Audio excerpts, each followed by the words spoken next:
So I wanted to find a joke about Father's Day, so I went to my book that I go to often. It's just one of the holiest books I know. It's called Holy Humor. Holy Humor.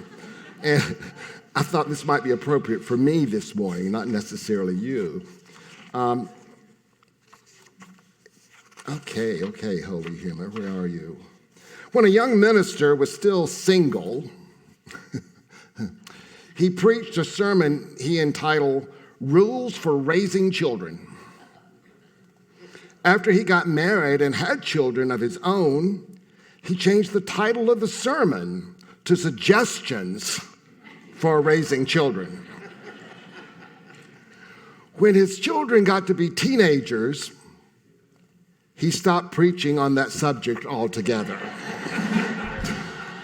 Thank you. Well, before we begin celebrating Father's Day, it's important to acknowledge that Father's Day is not easy for everyone. For some, it's a day of gratitude and joyful memories. For others, it may stir feelings of loss, disappointment, absence, or unresolved pain. Some were blessed with loving fathers. Some never knew their fathers. Some experienced relationships that were difficult or perhaps even harmful. Whatever your experience is, know that all of your feelings are welcomed here at Unity Minneapolis. Unity teaches us that healing begins not by denying our experiences, but by bringing it into the light of love and to understanding. One of the beautiful teachings of unity is that God is not limited by human roles. We often speak of God as Father, Mother, God, the perfect balance of love and wisdom, strength and compassion, power and nurturing. Charles Fillmore, co-founder of our Unity movement, wrote, "God is not a person, but principle, the impersonal life and intelligence that is the source of all."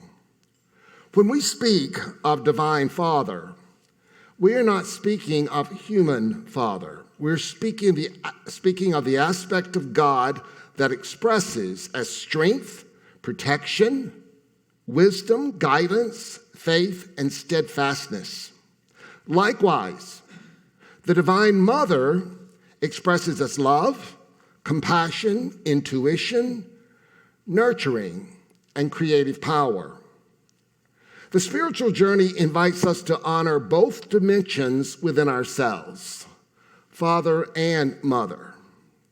Regardless of our gender, every one of us carries masculine and feminine spiritual qualities. We each possess the ability to be strong and tender, courageous and compassionate, decisive and receptive, a balance that is required for harmony and peace. Perhaps Father's Day can become more than a celebration of human fathers. Perhaps it can become an opportunity to recognize and appreciate the Divine Father qualities that are seeking expression in our own lives. Where is wisdom guiding me? Where is strength calling me forward? Where's faith asking me to trust? Where's courage inviting me to take the next step? And where might I be called to become a fathering presence in the life of another, offering encouragement, stability, guidance, or simply believing in someone until they can believe in themselves? Eric Butterworth, well-known Unity minister, reminds us, "You are not a human being trying to become spiritual. You are a spiritual being trying to be human." And as spiritual beings, we are here to express the fullness of God's nature. The Divine Father and the Divine Mother are not separate from us. They live through us as us. So today, let us honor fathers who have blessed our lives. Let us lovingly remember those who have transitioned into the next expression of life. Let us extend compassion to those whose journeys with fatherhood have been challenging. And above all, let us celebrate the divine presence that expresses through each of us as wisdom, strength, love, and grace. Happy Father's Day. And I'm going to invite Chris Bjork to come and share. I love his outfit. Don't you love his outfit this morning? Yeah. Welcome, Chris. I'm Chris Bjork. I am Gabby's dad. She's sitting back there. Why it might look like I'm about to take a victory lap in this outfit, right? But I'm here to take a gratitude lap. I'm very grateful to be here today. I'm grateful for a lot of different things. Obviously, for being your dad. That is a gift that I did not know that I wanted or could receive or would actually be here at 16, almost 17 years later, enjoying being a father. But I have the gratitude of being asked, so thank you, Pat, and because I've been able to reflect on all aspects of being a father and my relationship with Gabby and, frankly, friends that, were fathers to many and mothers to many. And the gratitude also I feel for my dad, who's here today. We were having a conversation till midnight last night. I was asking him about, what were his joys and what were his challenges as being a dad. And I would not be the dad that I am today were it not for Sonia Bjork, because she pushed me in ways that I was not thinking I was ready to be pushed in, much like, let's have a kid, there's too many people on the planet, we shouldn't have a kid. And then when we decided, or I said, let's go and have a kid, we had a kid, woo! And thank you, God. And then I want to just share a little experience that day when Gabby was born in the delivery room. Now dads are in the room with the mothers. I just thought that's what they said you do, and so I did. And what I didn't realize is as I'm holding her for the first time, she just was born, and I cut the umbilical cord, and I'm bringing her over to the little place where they swaddle her and everything. But I had this experience, and it's a very God experience for me, and that's what's passing through me right now, is all parts of my being were disassembled immediately and then were immediately rebuilt like a pixel at a time, like on a video screen, just like that. And my life changed immediately. And I didn't need to worry about a dad. I'm a dad. I am a dad. You're dad, so deal with it. So now, how do we deal with it? And I was reflecting on some of our powers this week, mainly love, faith, imagination, and zeal. I think these have all carried me through, and I think faith is probably the one that's calling the strongest to me, which is funny because, as my bio said, I don't really care for religion that much. I do have a strong relationship with a higher power, and another gratitude that I have is that right after we got married, again, thank you, Sonia, for saying, hey, we need to find a spiritual home, and we found Unity Minneapolis, and then very soon thereafter, a daughter came. And if it weren't for the faith that you all have shown me and demonstrated week after week, even though I'm not here every week, and some of you are looking at me like, have I met you before? Are you new here? I am an introvert with extroverted tendencies, so you may not see me. I'm like a ghost sometimes, but as you can see, I will wear this twice a week for 4 months during dance season. This is a uniform. This is how I choose to roll. There are blue shoes that go with it. And it is my great joy to just say yes, and to everything that she's got going on. My favorite word is no. Yes, my favorite word is no. But my spiritual essence is yes, and that's how fathering is expressing through me. I guess there's so many things that are coming to me and I appreciate what you said, Pat, about not everybody has this experience, but I was able to watch my dad parent my sister and myself experience that, watch him be parented or see my grandparents, and I got this through line that is now for me to express. And the love, obviously, of I'm not a father by myself. I think of my friends who have gone before me, who have raised amazing kids, who are raising amazing kids. And I talk to them a lot because, like you said in the joke, it's not a joke. When you're looking at the grades as they come in live on your app, because they don't give them to you in a report card anymore, you have to look at them as they come in live, and sometimes they go like this. And then as a dad, you go, and I needed this last few months, I did need extra support from friends and family to get through that. And trust that all will be well. And it is well, because you're awesome. So I'm grateful, and this is my gratitude lap, and that's it. That's all I have to say. Thank you.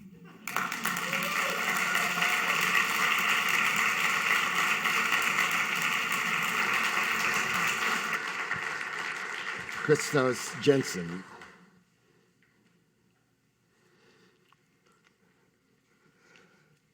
Welcome.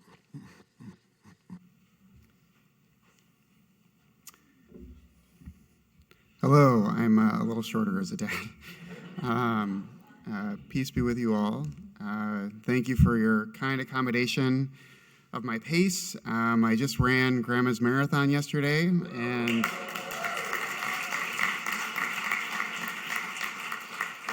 if it wasn't for ibuprofen, I would not be here today. I think every appendage in my body is still attached, even if they are all quite angry at me right now. So thank you.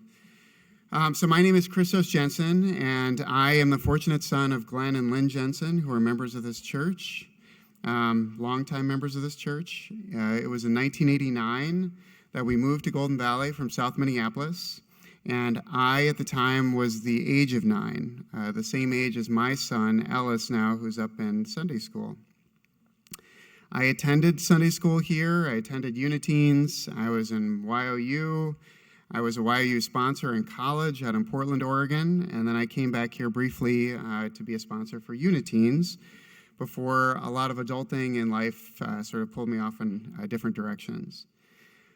37 years later, we now attend church service here whenever we can, and my children, again, Ellis 9 and Isabella 7, love attending the Sunday school program, and we just had the bridging ceremony last week.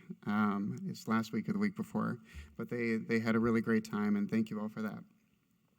So when Reverend Pat reached out to me to ask if I would speak this Sunday, I knew the timing would be challenging and physically very difficult, but I also knew that I was deeply humbled and honored by the request to share a bit of my experience as a father.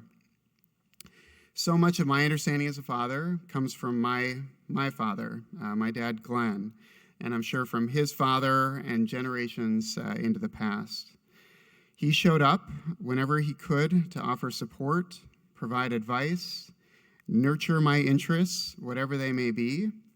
And I look back on my childhood, and I don't recall ever feeling any outside pressure to be anything other than what I'd hoped to be, so long as I did my best to be kind, thoughtful, and considerate of others. Thank you, Dad. And I saw loss up close and personal.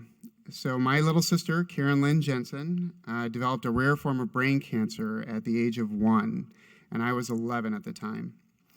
I remember my dad telling me about the diagnosis when I came home from school. I remember seeing him shaking. He was very upset. As you can imagine, the endless hospital nights, the chemotherapy and radiation sessions, all of it blending into a blur of trying to keep me and my younger sister, Nicole, moving forward as the cancer slowly took our sister Karen's life. The grief and heartbreak were unimaginable at the time, and yet the care and love our parents provided to us kept us going and was an inspiration to us. Karen also had an outsized impact on me in her 2.5 years of life. She inspired me to serve others, and particularly the vulnerable and children. That inspiration led me ultimately into law school, county service, and county support for vulnerable children and families, which is what I've now done for about 15 to 17 years in my professional life. It was really a career that chose me. I didn't really seek it out, but you just listen and sometimes things happen. In 2015, after marrying the love of my life, Melissa, who's here taking a video of me as well, we expected our first baby. And 2 days before her due date, so she was full term, our daughter Caroline's heart stopped beating. And so she was in utero, and we have no idea why that happened. She was stillborn and delivered on my 36th birthday. So she was a beautiful gift. And her body came into this world as her life left it. And yet she gave us this great compassion and understanding for loss, just as with my sister Karen and my nephew Hansel. So when neither Melissa nor I had a desire to move forward in our lives after the loss of Caroline gave us purpose as well. In service of grieving parents, to connect with support groups, we went to several nurses in training and told our story.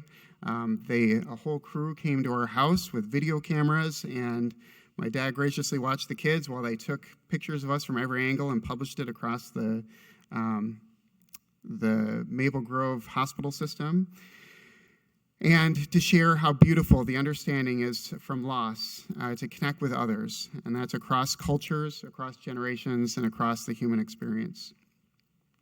In 2016 and 2018, after 2 more challenging pregnancies, we welcomed our children, Ellis, Jake, and Jensen, and Isabella Ruth Jensen, into this world. Thank you. They are the greatest gifts we could possibly imagine. And they challenge us every day with questions like, Daddy, why did you forget my water bottle again? Daddy, can I have some more cake? I've only had 2 pieces. And our favorite from our son, he said, are we just toys someone else is playing with?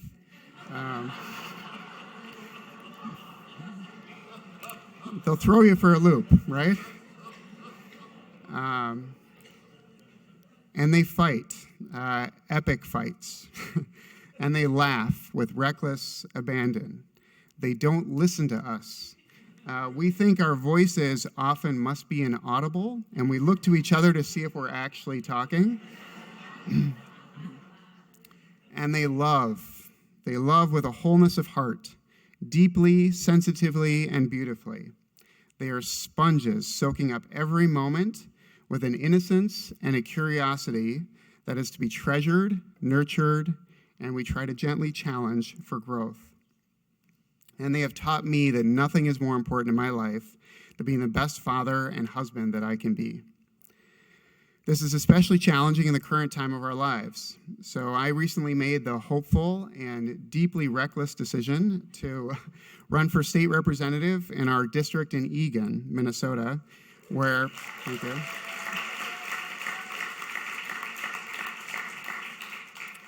where I am now the DFL endorsed candidate on the November ballot. We still have 2 full-time jobs. Kids are at sports most every day of the week. And did I mention that I was training for a marathon? That's over, thank goodness.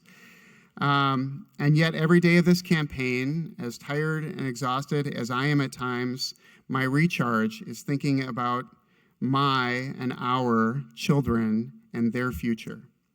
I want them to have the love and support that I received from my father, the opportunities to grow and thrive spiritually, emotionally, and physically in a state, a country, and a world that protects the vulnerable, that allows for free and fair elections, and that looks to create a community and the vision that we hope to see in the world. Our kids Our kids have attended many campaign events, whether voluntarily or involuntarily. My son's question has formed the heart of this campaign, and he didn't, not during the campaign, but at a conversation on the side, he said, "Daddy, do you know what integrity is?" And I said, "What, son?"